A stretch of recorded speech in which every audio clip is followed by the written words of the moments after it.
Now, healthcare isn't the only place we need help. If you think your insurance company is there to protect you when there's a storm or a leak or a fire, think again. When we come back, what you need to know to get your house in order. Stay with us.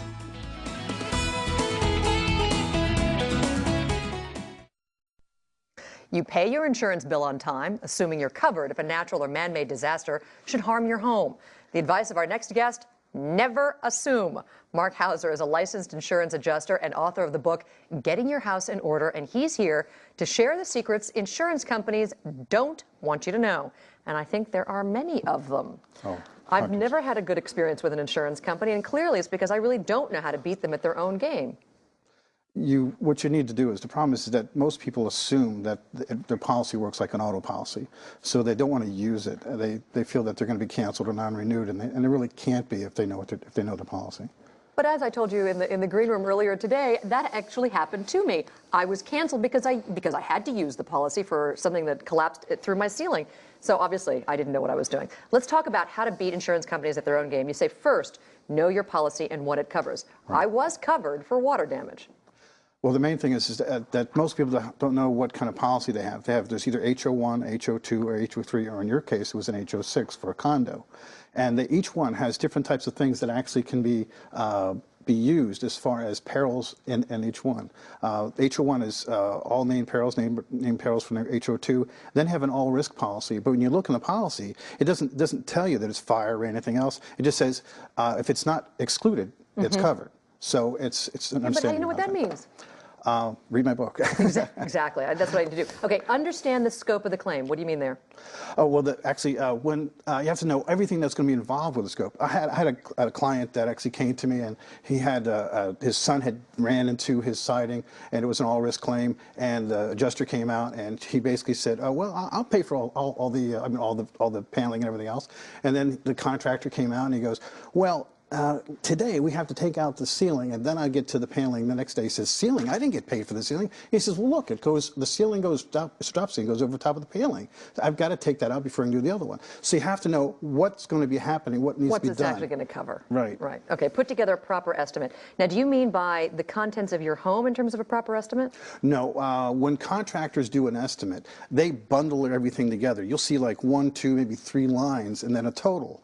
But if you look at an adjuster's estimate, it's broken up detail and all unit pricing for everything. So what they'll do is they'll look at yours and they look at mine and they go, "Oh, well, look, see, mine has more detail, so we'll go with mine, not yours."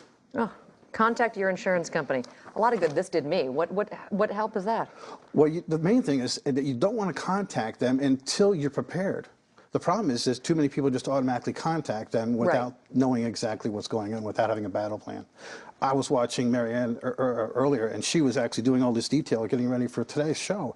And I was amazing. Now, she was no way that she could do the show today if she hadn't done her work beforehand. Which means you can't get the insurance company to help you out if you don't do the detail work. Correct. Then go over the estimate and scope of the damages with the adjuster. Is the adjuster actually on your side? No. In fact, if you go to my website, I have a 10-minute clip of an audio clip of an insurance adjuster teaching other insurance adjusters how to minimize a bathroom claim, and he's stealing between $2,300 and $3,000. So that brings us to the next idea. In words and phrases you never say to an adjuster. 1, my sewer backed up. Well, the thing is, they're automatically going to make an assumption because it's in their favor that the sewer came the water came from the sewer into your house, but that's not what happened. It was a blockage. It never even got to the sewer. So actually, it's still your water that actually came back up into your own home. And why is that significant? Well, if it actually comes from the sewer and it came into your house, that would not be covered. That would be an exclusion. Ah. Interesting. I never liked that part of my house. What's wrong with saying that? Well, I've actually had people where they're talking about wallpaper and the quality of the grade of the wallpaper, and they'll say to the adjuster, "Now, before you leave, you better get all this stuff measured, because let me tell you what, this crap's going to be out of here before I get, because we hate this crap. We've never liked this crap." So the adjuster goes, "Let's see, the value of this stuff is crap, So, but it's not. It could be, very expensive, but it's just." They don't like it. Okay. This one is significant because I had this experience. Look how the water is rotting my house. I had the experience where an insurance company warned against the future possibility of mold and dropped my policy.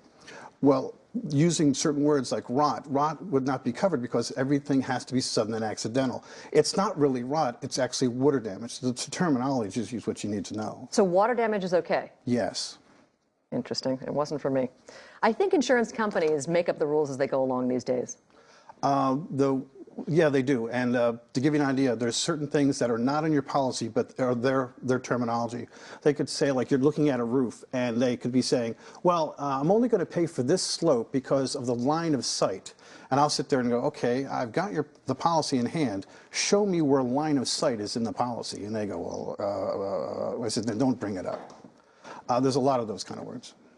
That's been happening for a while now. Does that mean that you've been negligent in terms of not informing them, and that's why you don't say that? No.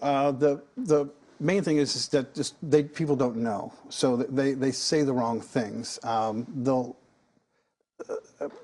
the things that you don't, just because a water claim has been coming through the roof, you finally see it. It could have been going for a while, but because you didn't know that it was there, doesn't mean that it's not covered. Just means the date of discovery was then. Okay, so date of discovery obviously is important. How much am I deserving for this claim? Well, number one, you don't want to say that. It's because you actually want to tell them what it's worth. What you deserve. Yes, you don't want to. Once you do that, you give them control. So let's say you've just bought a home. You need to evaluate the contents of the home. Are there any secrets there?